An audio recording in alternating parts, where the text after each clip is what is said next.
With Halloween over and nobody giving a shit about Thanksgiving, what's the next big holiday? Christmas, of course, and nothing screams Christmas more than getting your son that gift he always wanted, his favorite doll, then it coming alive and trying to kill everybody you love. Okay, maybe I went a little extreme there, but for me, the original Child's Play has always had a Christmas vibe that no one really talks about, and today we'll be looking at something that seems obvious, pairing the gifts of Christmas with Chucky himself. Replica Chucky dolls.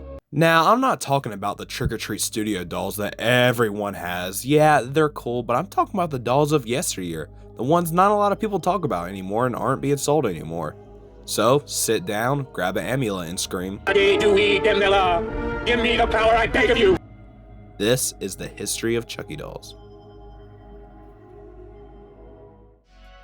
Going back to the release of the original Child's Play and its sequel Child's Play 2, the first Chucky doll that comes to mind is this Klingon Chuck, and if I remember correctly, it was also called Stucky Chucky? I don't know, but it was basically a little Klingon Chucky that would go on your windows. Now, looking at it, squinting your eyes, it kind of looks like Chucky. Closer examination, no, the colors are wrong, his face looks like, Now, you would think this would be it. They did a bad sculpt, time to move on. But when Child's Play 3 came out, not only would they re-release this doll with even more inaccurate colors, that fucking face came back.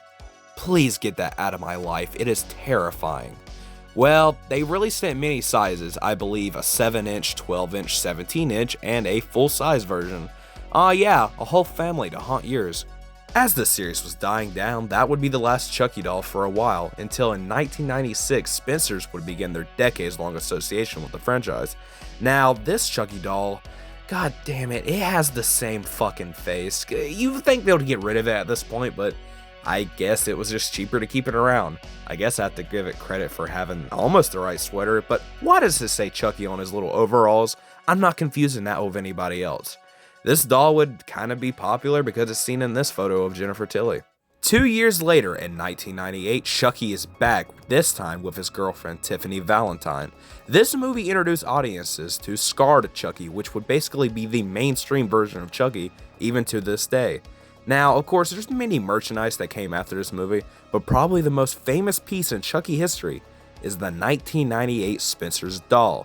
Now, this doll, everyone's seen it. There's thousands of them in the stores, and even a variation of this still exists to this day. But the original doll had a plastic body, a collector's box, and a stand that had little voice lines from the movie. Now, of course, the body would be replaced with a plush body and the quality would diminish throughout the years, but to a lot of people, this was their introduction to the franchise as a whole, and gave nightmares for years and years to come. Now, around this same time, Toy Factory and the upcoming startup Sideshow would release their own versions of Evil Chucky and then Scarred Chucky. Now, the Toy Factory versions leave a lot to be desired, but these Sideshow pieces are actually still kinda cool. Yeah, Scarred Chucky has a fucked up hairline, but the Evil Chucky is pretty damn sweet. I even have a copy of it. Now, these dolls are goofy and cool in their own way, but what about full-scale replicas? Not plush bodies with these weird orgasmic faces. What about like real Chucky dolls? This would come to us by Dream Rush in 2002. These would be full-scale dolls in Good Guy boxes. The first one would be the Good Guy design itself, followed up by Evil Chucky, and also, look, it's Scarred Chucky. Now, these might seem primitive to people now, but this was the best you could get at the time.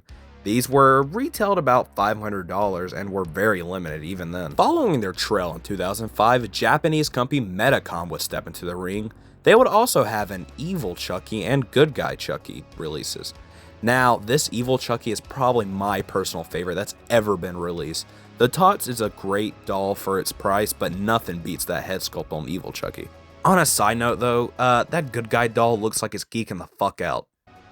The year is 2008. Barack Obama has become president, which leads to this image. Okay, yeah, I got a little off track, but anyway, Sideshow will get the license once again to Chucky, this time to Seed of Chucky. Now, their full-scale doll is probably my second favorite that's ever been released. Something about the clothes and the sculpting on the face, it's perfect to me. What isn't perfect is the hair. He looks a little too beautiful for my liking, but if you trim it up, gel it up, and then get some hairspray, he can look pretty damn cool. Now, these were limited to about 850, and if you look on eBay, dear Lord, yeah, why get a car? Why have a life when you can spend $4,000 on a Chucky doll that wasn't even screen used? But to a lot of people, this is the holy grail of Chucky dolls. Now, this video was really fun to make. It's kind of cool to look at something not a lot of people talk about.